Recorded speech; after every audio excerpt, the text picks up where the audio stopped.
Hey guys, today we're going to go through our measuring process. We have a relatively simple L-shaped room and we're going to go through how we grab measurements on site using more traditional tools like our tape and laser, as well as our Leica 3D scanner. First step when we come on site is we pull up the plans and we have a look at the general site conditions, move some things around if we need to, and then once we're ready, we'll start scanning. The first points I'm going to grab with the laser are going to be on the wall.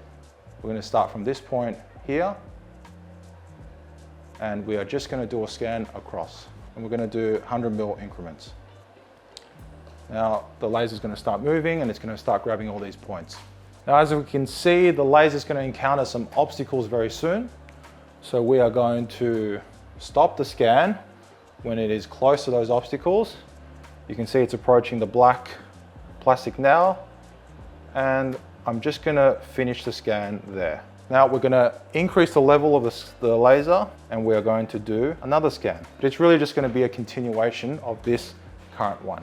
So I'm just going to bring it up to there. I'm going to move, yep, there you go. I'm just going to move the lead out the way so it doesn't get in the way there. And we're just going to let that laser wrap around the wall, that plaster wall, like that. Okay, so whilst we are here, we are going to grab another scan, but this time we're going to do it vertically. We're going to do this to check the plumb of the wall on the end there. And let's measure from the bottom up. So this would be like putting a level or a straight edge against the wall. We are going to go up from here, and we're doing the wall, not the ceiling, so we're just going to go, say, to there. So that's now going to essentially check if that wall is plumb, whether there's any undulations. Okay, and that scan is now finishing up there. Beautiful. Another part of the wall that we're going to check is where the tall cabinetry starts. The tall cabinetry ends at that point where we did the vertical laser scan, but it starts somewhere around here. So we're going to check where it starts and we're going to grab a few points up and down to check how out of plumb the wall is at that point. So looking at the plan, we need to come over approximately 1900. So we're going to need to come out further. So about there. So we're going to go just before that streak of paint. And there you go. Now there, our walls are done. Let's do the floors and the ceiling. We will start with the floor. Usually for the floor, we will just find points on the finished floor, or if it's not finished, on the concrete slab or chipboard, the flooring. We'll grab points everywhere, but we pay really special attention to the points that we cannot change. So if the cabinets are on a kicker, we can level the kicker to suit if there's undulations in the floor. But in this case, we have a wine fridge, an integrated wine fridge that sits on the floor, which means that we must level from that point. The position of the wine fridge is over here. So the closest point we're going to be able to get for the finished floor is somewhere over here. So we're going to grab some points there for a start. It's not going to be perfect because there's this pile of stuff in the way. Now this will give us a really good idea as to how the floor is changing through the room. And we are also going to grab points on the ceiling. So again, the tall cabinets only start about here, so we're going to only really pay attention. Make sure we come off the wall to roughly where the front of the cupboards are.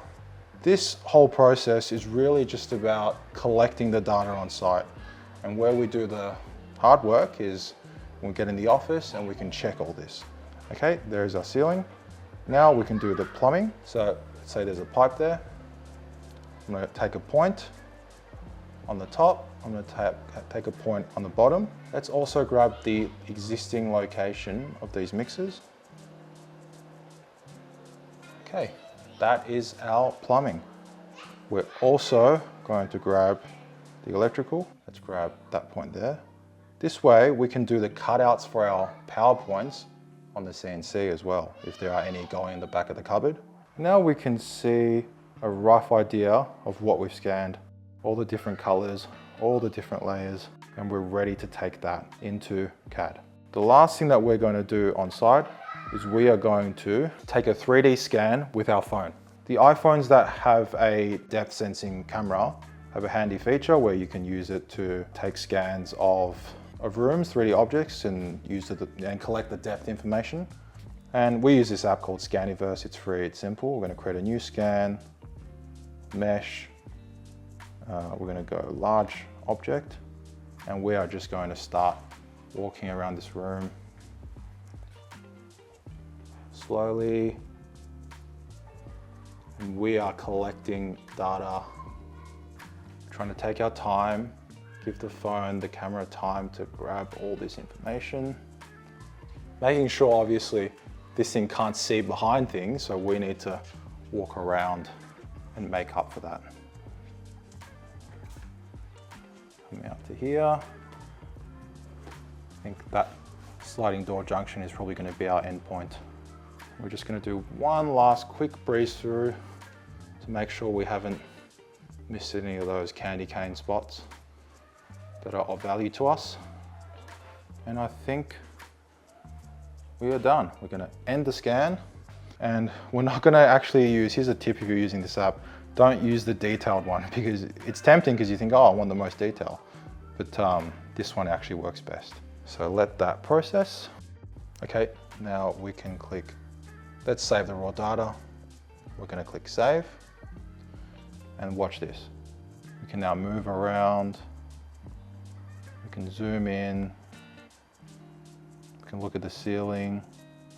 You can even do measurements. So let's grab a measurement from this point to this point. We can see it's 5390. Let's have some fun. Let's see how accurate that is. Let's grab a laser measurer. Let's see what the laser says. 5452. So you can see not quite accurate enough for what we're doing, but it's very useful information, especially for the draftspeople in the office as they're drawing, because they've never been out to this site. So they can look at this and get really valuable contextual information, especially because on the jobs that we do, we really need to think about how the cabinetry fits in with everything else. It's not just putting a cabinet on the wall and not thinking about anything else in the room. It has to fit with the broader context. So this really helps our draftspeople in the office. And they'll often pick up on things in here that I didn't think about, because it's like they're in the room again. Saves a lot of time, it's a great tool. So just like that, the site measure is complete, but it's really only just started because we're really collecting the information here to look at in the office. Now we're going to take this to the computer. I'll see you in the office. Okay, now that we have collected all our data on site, we've brought it into the office and opened the file. We can see there's a series of lines, dots and numbers. And this is where we start to extract information and draw out the walls for the job. First thing we're going to do is to turn off some of these layers that we don't want to see, just to get a bit of a look to see if there's anything out of place. All looks pretty good there. So we're going to turn that layer back on, and we're going to rotate this so that it is somewhat square. As you can see, it's currently placed on an angle in the software, so we are going to rotate it. Now, no room is ever perfectly square, so it's hard to get it perfect. But we're going to select all these objects, and we're just going to pick two sort of random points on the wall. Let's go with this one, and maybe one a bit further down here. And we're going to rotate that such that it is square to the axes in the software. Now we can turn off some of these layers, and we'll just draw a rectangle to see if that ends up being square or not. There's our rectangle. Let's turn off this photo layer.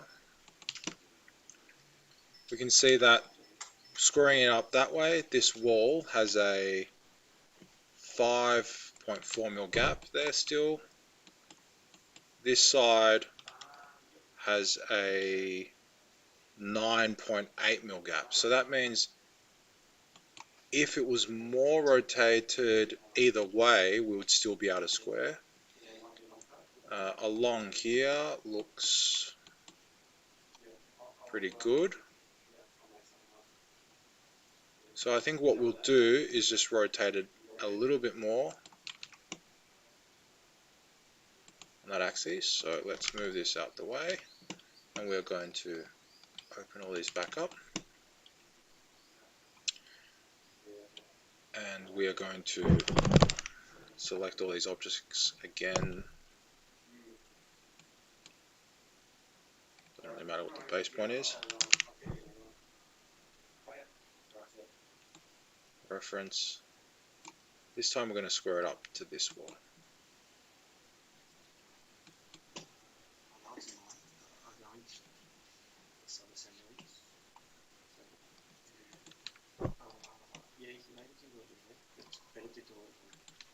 Let's have another look.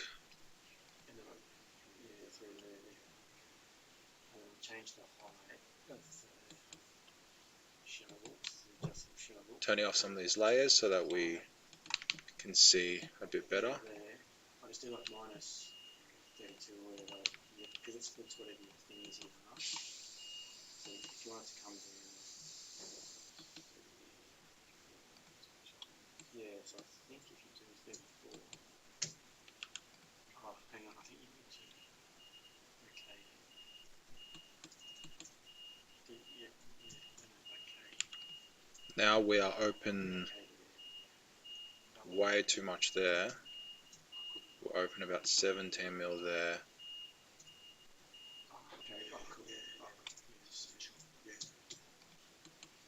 So what we might need to do is move that up 10 mil, move this over 10 mil.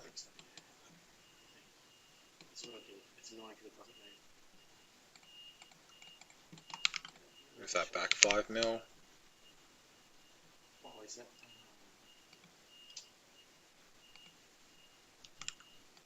Was that a base cabinet? Okay, now we're 1 mil off the wall there, and we are about 7 mil off the wall there. So I think that is going to be pretty good. So this is what we're going to settle on with regards to the rotation. So let's get rid of that box. We're going to turn our layers back on again. And the next thing we're going to look at is the floor level, right? So these are the points on the floor. We're just going to edit this so that it comes up in a more easier to read fashion. So all these hashes are the points that we measured. And we're going to make them a little bit smaller.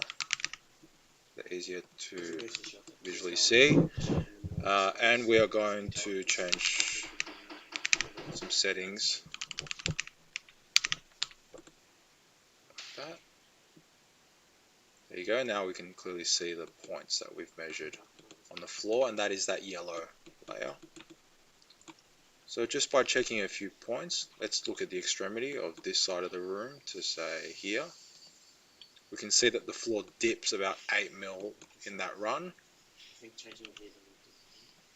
We can see that the floor front to back there increases about 3 mil. So that means the distance from the back of that to this would only be about 5. Let's see what happens from here to the start here. That's about 2 mil. So from here to here, about 6. No, about 9.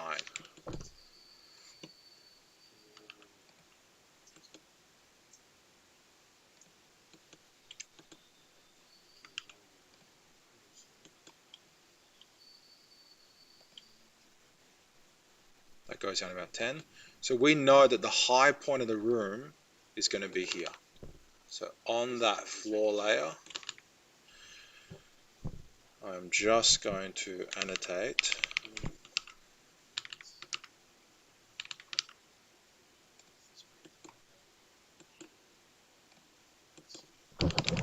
high point in floor. There. Sorry, what I'll do first actually is I'm going to bring this into from this high point, because so that is the high point now. We're going to copy from that point, and now we're going to move it into our actual drawing file. and we're going to make that the 0 point of our room. Okay, so now in here we are going to say that this is the high point of floor. And the reason that's important is because that is approximately where our integrated fridge is going to be, somewhere around here. And because that integrated wine fridge sits on the floor, that is the point that we need to level up from. If we're leveling from the low point of the floor around here, by the time we get there, there's not going to be enough height to fit our appliance. So let's turn off some of these layers again. And now we can get our walls drawn in. So to do that, we are going to turn off ceiling, turn off electrical, turn off the floor, the plumbing, the special layer where that window was on, there, so that we just have the walls, like that. Now some of these lines we don't need, so we are going to get rid of them.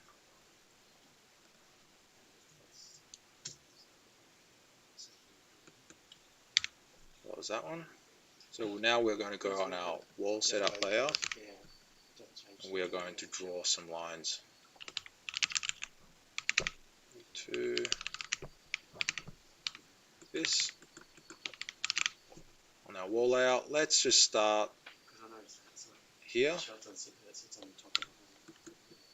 going to bring our line there, down here, and we can see that by doing that we are sitting off the wall a little bit, about 5 mil there. Now our panels are oversized 10 mil by default, so that should be okay. We might split the difference by going 2.5 mil across, so that we're sort of a little bit into the wall here on the corner. Okay, so this is going to be the line of our wall on this elevation. And let's just draw a line here to see where we end up on this other elevation. So judging off that line, we are going to have a big gap to the wall there of about 16 mil, maybe even up to 24 mil. So we don't have any panels going to the wall there, which is okay. We do need to think about the floor setup because the floorboards are have been laid on the ground already. Now's a good time to pull up that 3D scan. So this is a 3D scan we did in the room. We can see that the floorboards have been laid already, but the floorboards are running against the direction of the cabinets, so we don't need to be too concerned about the line of the floor lining up with the kicker board. So that's not a concern. So that means we might just have to accept that this room is out of square, and the cupboards will come out here. We also don't need to worry too much about this junction where the window is, which is around here, because our cupboards stop well short of that point. Okay, so we are going to use this as the wall on the back. And then we need to decide our point here. Let's have a look there. If we square down from that line, we are out of square approximately 4 mil. So what we can do is move that over, say 3.5 mil, so that we have a bit of a scribe into the wall. Now, all these points that we've measured up and down, there's a variance as well in the wall of about 2 mil. So that's fine, that filler will be able to get cut into the wall and we won't have any issues. Let's extend that up. And that is really the extent of our walls.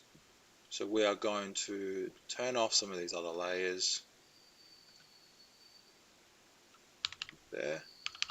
Let's trim up this wall. trim up the wall there.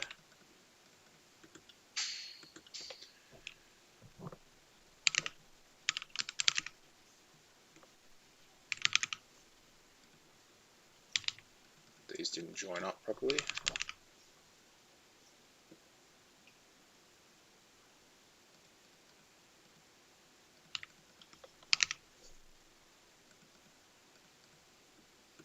Don't know why these two lines aren't joining. Okay, I know, because they're at different elevations. So we are going to set these at the same elevation. I'm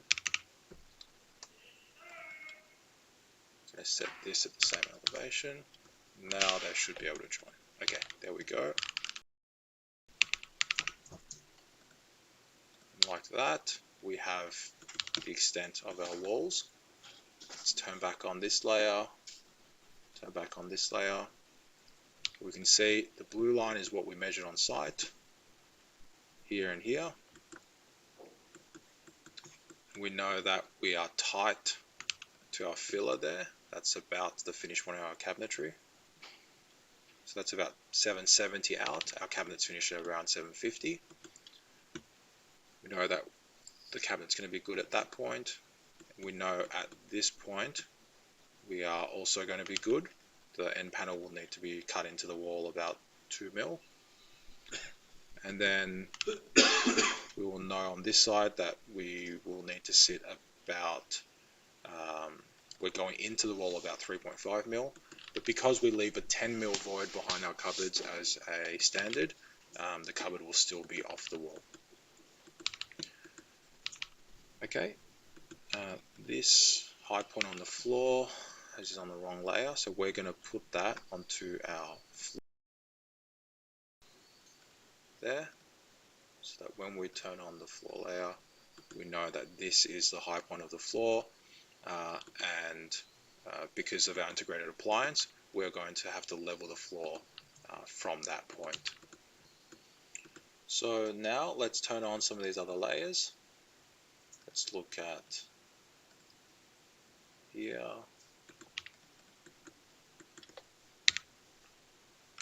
Okay, so now let's have a look at this window layer. So that is the special layer that we set up just for the window. We can see from the photo, we've got these points. So now our draftsman can set up the window as well. We can look at the level of the floor. Sorry, we've already done that. We can also look at the level of the ceiling. So let's turn on this ceiling layer here. That's this red line. We're just going to delete that line because it's not relevant. And we can have a look at what the levels are like across the ceiling. To help us, we might just draw a polyline across there. And we can see from that point, the ceiling increases 10 mil. So the ceiling really is pretty level across here. It dips a bit. So the total variance is quite big. So from that point up to the highest point, we have a 14 mil variance. Now the architect has called for a 20 mil shadow line filler to the ceiling, but with a 15 mil variance, that's not going to look good, because you're either going to have a filler that goes from 5 mil to 20, or 10 mil to, or 0 to 15. So instead, I think we should opt for a 40 mil ceiling filler. In that case, we would have a filler that runs from 25 to 40 to cover that 15 mil variance. So we're going to make sure to communicate that with our draftsman by going on the correct layer there and making a note. Ceiling height variance around 15 mil. Please change top filler to 40 mil. 25 mil to 40 mil. That way we're communicating the information that the top filler we're going to need to increase for it to look correct. In the same way, we can have a look at this wall here to see if it is plumb. We took these points so that we can see there's a big variance in the wall. So again, we can grab a point here and have a look at the variance. So it goes in there about 5 mil. I would say that is the extremity. It's about a 5 mil variance. So we can also then make a note here. So let's go on to our